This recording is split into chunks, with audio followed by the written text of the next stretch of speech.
Hi guys, and welcome back to this place. If you are new, welcome here for the very first time. I am Carmen, and today we are continuing our Battlestar Galactica journey with Season 1, Episode 2 of the series. I don't know why I said that so weird. Anyway, last time was the first episode of Season 1, and it was called 33. And we spent the episode pretty much jumping every 33 minutes to try to get away from the Cylons, and there was a lot of sleep deprivation going on. It was very hard, and there was a lot of I don't know why I'm talking so weird, but it was just they were struggling. They were on the struggle bus to survive. Like, I'm on the struggle bus to talk right now. Anyway, there was also a lot of stuff about God and procreation and souls and Cylons and just lots of interesting commentary on that. There was also Hilo, we discovered, is alive on Caprica, and Boomer, they met up again, which of course we know it's not actually her, but yeah, I'm really interested to see how that's gonna go and how the Cylons are gonna play that situation. And yeah, just interested to see where we go from here. So I'm not gonna talk too much because I don't want to ramble. Let's just get right into this episode and see what happens.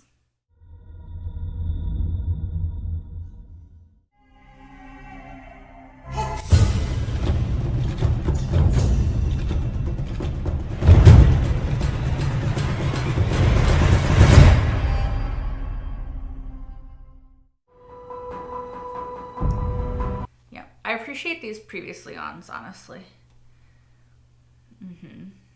They look human.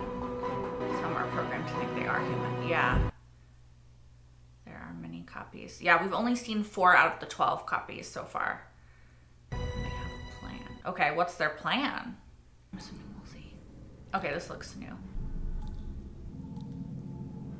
Boomer. Is that a bomb?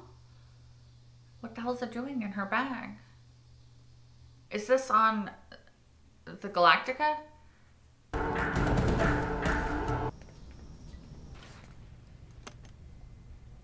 Did she do it without realizing it because, the Cylons made her?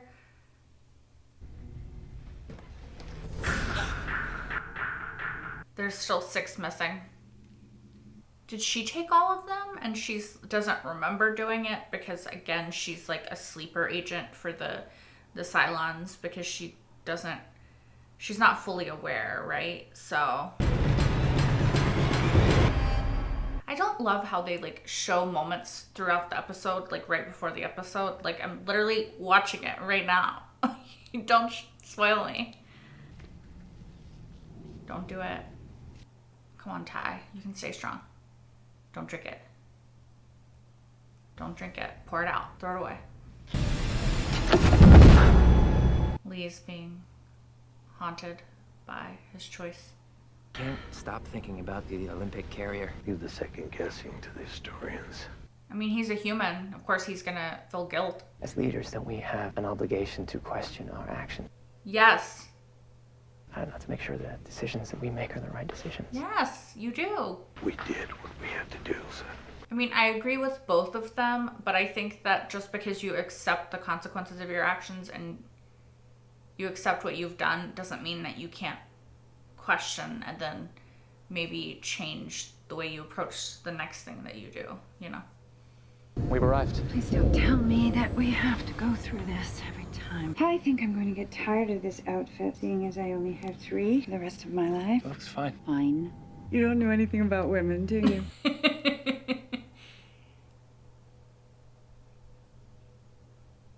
I speak for the entire fleet when I say thank you. I'm proud to serve as your president. The Vergon Express is maneuvering alongside, standing by for unwrap. Got a problem. Well, yes, sir, Lieutenant. Contact. Maintain current course. Galactica's water recycling system is close to 100% effective. Many of the ships, like the Verdon Express, will have to tank off of us periodically. There are at this moment 6 G4 detonators missing from the small arms locker on deck 15.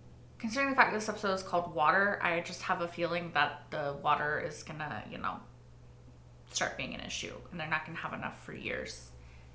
Especially with the missing detonators. What are you telling me for? Munitions go missing. You gotta go tell the Master at Arms. Because they're gonna think I'm the one who took them. Something's about to go real bad. Something's going wrong. I really like your hair. My hair? He's I don't know anything about women. Yeah. He's trying. He hates protocol, Pomp. He's making a gesture. Trying to make you feel like the president. It's funny because she hates it too. This is gonna be bad though. Is this when the bombs are gonna go off? I mean, you wake up somewhere and you don't know how you got there or anything? You're drugged. Yeah, she's a Cylon. Sleeper agent. You're gonna think I'm a Cylon agent. I mean, you are. Oh, is that their water? Is that all their water? Oh no. If all their water's gone, they're fucked. We're venting all our water directly into space. Look at it all. That's really bad. We're entering the tank. That's why she was all wet at the beginning, right? Because she was in the tanks. How much water did we lose? 60% of total potable water reserves. We've ordered an astronomical survey of nearby star systems for potential water sources. Okay. I was gonna say, how are they gonna get water out here? Is he gonna cover up for her? I wonder. What do you got? It looks like burn marks from an explosive. There are 5 systems within our practical jump radius. 5 systems. The potential for finding water in either a liquid or a frozen state. Together a plan for rafters to scout each star system. I've calculated that the rate of consumption regarding basic foodstuffs for the civilian population, 2.5 million JPs of water per week. Ooh. So a lot more than they currently have, right? Well, they found you out, sir. The fear a lot. Okay, so this is his 10th day on Caprica. I wonder Where we going? if Don't ask questions. Just follow your pilot. Yes, sir. this boomer, Sharon, thinks that she's the other one. You know? We are dealing with a G4 type explosive. A spot check of all inventory from the Master at Arms. Dude, you're acting so sus. There are 6 detonators missing from a small arms locker. He didn't cover up for her, though. How are we doing on the screenings? Screenings? You're supposed to be screening Galactica crew for potential Cylon agents. Yeah. Do you not remember? But every woman has her beauty, feminine charms that are hers and hers alone. Doctor. Pay attention. Guys.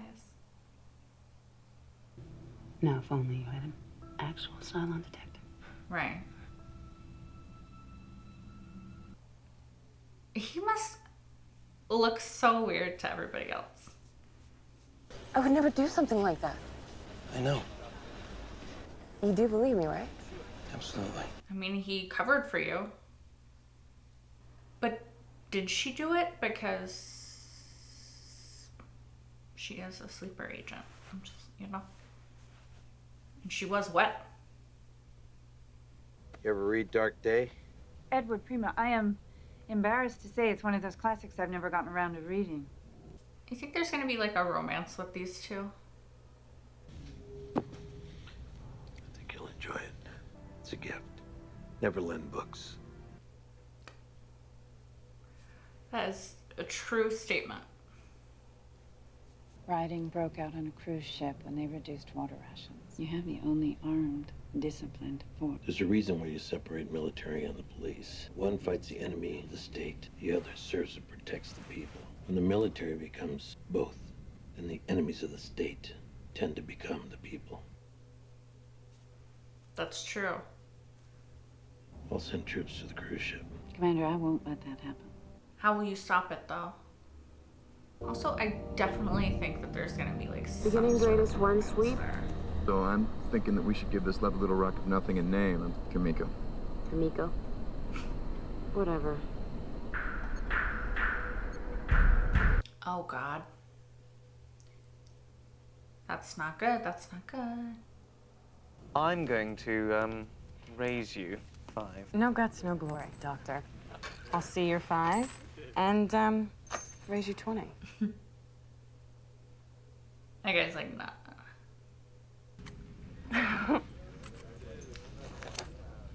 Without a little risk, life would be so dull, wouldn't it? He won. Full colours. Okay. A parting gift. Hand rolled from some of the finest fumarilla leaf on Caprica. It's also one of the last left in the universe. Thank you. Interesting dynamic here. There's no star systems within the range of our telescopes with planetary bodies likely to have water on them. We jump to another sector.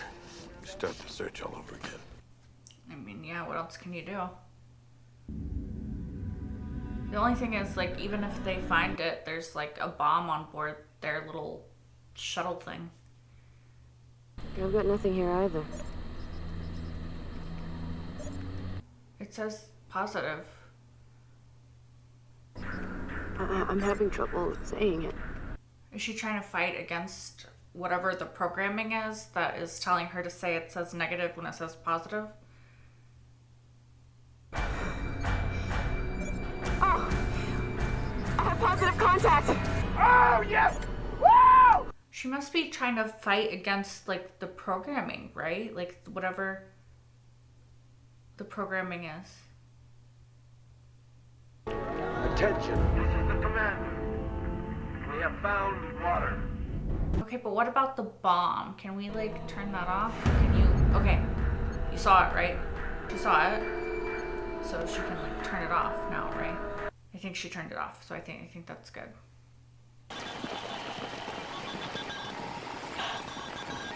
I'm just curious what the Cylon motivation is for this. It means there's someone. Someone in the military is still somewhere alive and kicking here in Caprica. Is there gonna be like a romance here? So is that what the Cylons want? To find whoever's on Caprica that's still there? Whatever the military signal that they're getting is that what they want? You were in charge of the mission that destroyed the Olympic carrier. But a man has to accept responsibility for his actions. He doesn't second guess the choices he makes. He's quoting his dad. Remember when President Adar sent the Marines into Erlon? 15 people died, but he knew it was a mistake. And he kept the names of the dead in his desk drawer. He said that it was imperative for a leader to remember and learn from the mistakes. I do think that's true. I don't have a desk drawer yet. I have a pocket. I like her. I would like you to be my personal military advisor. And you can keep your day job at the CAG. It's pronounced CAG. Do you see why I need you? Sure. I'm not gonna let anything happen to you, okay? I think it's interesting that he's like not faltering in his belief of her at all, even though she keeps coming up with these bombs, you know. She's getting like taken over again, right? These episodes go so fast now. Dang. I felt like at the end she was like, the way that she was looking was like she was getting taken over. Her, you know, like when she was saying there was no water or whatever, it felt like the same as that. It's interesting, these episodes go by so fast now that they're not like an hour and a half like the mini series. Like it just seems like they just are so short. It really feels like they're super short now. I know they're not. They're still the same length as most other like episodes of television, but yeah, I don't know. Feels short. I did appreciate that this episode kind of felt like a breather after the miniseries and the first episode, which were just like so intense and emotionally like draining. This episode kind of a little bit took a step back from like constantly putting you in a moral dilemma and a emotional like roller coaster, and kind of just let you relax for a tiny bit. That does stress me out a little bit though, because I feel like the next episode might like thrust me back into it, and then I'm gonna be like, wait, I had a second, let me breathe more. But no, I really liked this episode. It took a step, like I said, it took a step back and was a bit calmer, but it also still, I think, gives you a lot to think about in regards to the Cylons and the sleeper agents that they have, like Boomer, because we saw in this episode, like, she obviously, or I feel like it's pretty obvious, and maybe I'm reading it wrong, or they're trying to like throw a red herring in there, but it's pretty obvious that she planted the bombs everywhere, right? And obviously it wasn't her, but then again, that also brings up a question, which I'll talk about in a second. But her programming, we'll say programming, because I don't really know what else to call it, but like her Cylon programming took over, and so she was running on that framework, right? Whereas usually she's like Boomer Sharon, right? And then this is like Cylon Sharon. And so when she's running on that, she doesn't remember, like the programming takes over and she does it, and then she wakes up and it's like she like wakes up and it's like she blacked out and she doesn't remember that she did that. Like we saw it with the I'm assuming with the planting the bombs in the water, that's why she was wet, because she like, I assume, swam around it. Cylons, I guess, probably don't need to breathe. They don't need to like consume food or drink water, so it doesn't really matter to them if there's no water. But she did that to sabotage the water, and then she was going to sabotage the one ship, which was her ship, that had the water, or found the water on the planet, right? But a part of her kind of fought her programming and found the water anyway, which is kind of what I wanted to talk about, right? Because we're running into like a very tricky sort of situation, right? Where she is a Cylon, but she's also, I mean, she is a Cylon, right? But she's trying to fight her programming. She's trying to, she doesn't know she's trying to fight her programming, but that's what she's doing, right? Because she knew that there was water, and she was like fighting hard to like be able to say there was water, even though she couldn't say there was water. And then she finally kind of fought hard enough to overcome it for that moment and say there's water. So I can't help but wonder what the implications of that are going forward. Like, is it going to be like a Westworld situation where she can break free of her programming and become her own sentient being? Like, can she become Sharon and not just like a Cylon wearing the mask of Sharon?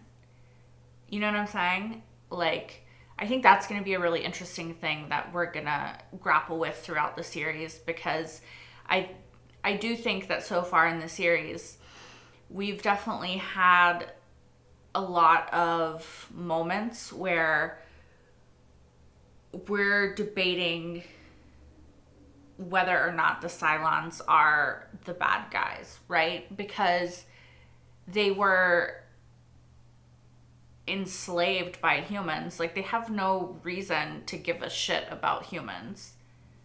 You know what I mean? So if they developed sentience, which, like, they did, you can't blame them for being mad. Do you know what I mean? Like, it's an interesting sort of idea and premise, and I'm excited to see where we go with it, especially seeing her sort of trying to break free of her programming. And I'm just curious as to where that's going to go from here and, like, what we're going to see with it. At the end, we also had, like, the programming take over when she was walking away from... I have his name written down somewhere, but I can't remember it. I don't remember. But her boyfriend that she's getting with, like, when she was walking away from him, it definitely, like, the look on her face was like, it wasn't her anymore, you know? So I'm curious. I'm just curious what's going on. And I'm curious if Gaius is actually going to be able to make some sort of Cylon detector, if he is going to be able to find something that can detect the presence of a Cylon versus a human. Like, we know that there's 12 models and we've seen 4 of them. So I wonder if at some point Gaius and humanity will learn that there's only 12 models, and then that they will be able to obviously recognize them if they figure out what the models look like, because there's only 12. That would be very easy to eventually distinguish. I'm also curious, because we have only seen 4 of the 12 models, right? We've seen Red, aka number 6. We've seen Boomer. We've seen the one guy that was at Ragnar Station, right? With Adama, and we saw the guy that they left at Ragnar Station, the reporter guy. So those are the 4 models that we know of. There are still 8 other models that, so like we don't know, like there could be quite a few other Cylons on board the Galactica, and we have no idea who they are. And I think it would be really fun to, like, figure out who they are as time goes on, you know? Or, like, not know and then it get revealed at some point. Like, Starbuck could be one. Like, you know, Lee, the president. Like, we just don't know. And I think that that's a really kind of fun thing that we don't know, that at some point we'll find out. Speaking of the models, though, and speaking of Boomer, aka Sharon, in particular, I thought it was really interesting, or I think it's really interesting, her and Hilo and that sort of aspect of it. In the last episode, when they first showed her rescuing Hilo, I was like, what is the purpose of this bit of theater, right? Because we know that she is a Cylon model. I assume that this Boomer knows that she's a Cylon model, and therefore I'm like, what is the purpose of this whole situation? But they just got the signal on the radio, so I'm wondering if her purpose in finding Hilo was to find out if there are any other military humans on Caprica left, and so the Cylons can find them and get rid of them, or use them to try to get the Galactica. Although the Galactica is, like, super fucking far away from Caprica now, right? I think so. So I don't know if that would work, if there could ever be, like, some sort of reunion there, but excuse me. But yeah, it kind of made it make sense, the little bit of like performance that they put on for Hilo in the last episode. But yeah, that's the only thing I can think of, is that they want to use her to use him to find out if there's any other humans on Caprica, and then they can use them in some way, I think. I also, oh, sorry, I'm so tired. Something else that I really liked in this episode was the Lee and his dad discussion, as well as the Lee and the president discussion, because I think that in this situation, they are all right in their own way, because I do think that you have to take responsibility for your actions and whether they were right or wrong, and take accountability and keep moving forward, like Adama said. But I do think, like the president and Lee were kind of discussing, and Lee said to Adama, I think that you have to, like, if you make a mistake, you need to be able to admit that to yourself and try to learn from that mistake so that you don't make it again, or at least and if you can make amends for that mistake, right? Now, I don't know whether or not what they did to the Olympic carrier, destroying it, and all the people on board, was a mistake or not, because they saved the other 47,000 lives, right? But I couldn't have made that choice and that decision in that moment, like I said in the last episode. And yeah, I can't say if it was right or if it was wrong. It's, you know, that's not for me to decide, really. But I think that it's important that they wrestle with that moment, and that they wrestle with the sacrifice of that moment and the gravity and the weight of that moment, and that they sort of question whether or not it was okay. I think that it's really important, and it says a lot about all of them as characters that they are wrestling with that. And I think Adama's perspective of it is like, he's a military man, right? So he has to make hard decisions in like a second all of the time. So he can't, I think, afford to question the choices that he makes in those moments, because he has to make those quick decisions. And if he starts questioning those decisions that he makes, then he might not be able to make those kinds of decisions, right? So he kind of has to be like, I made the best decision I could in that moment to save the most people, and that's how I'm gonna keep looking at it and keep going on. And I can't like sit there and dwell on it, because then the next time that a quick decision comes up, I might hesitate, and then more people might die, right? Like, that's the way I'm seeing how Adama's looking at it, right? And then I think Lee is just like, I made this decision and all these people died.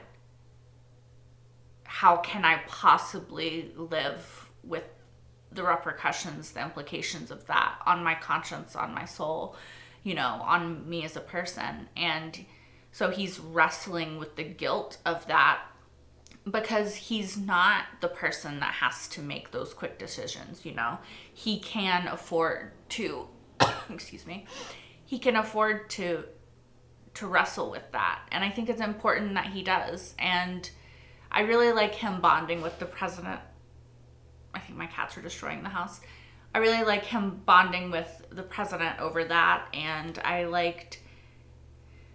just like to see it from all of their perspectives. And I can understand it from all of their perspectives too. And I like that. I like that I don't think that any of them are 100% right or 100% wrong, because I can understand how each individual is feeling the weight and the gravity of the choices that they had to make in order to try to preserve what of humanity remains.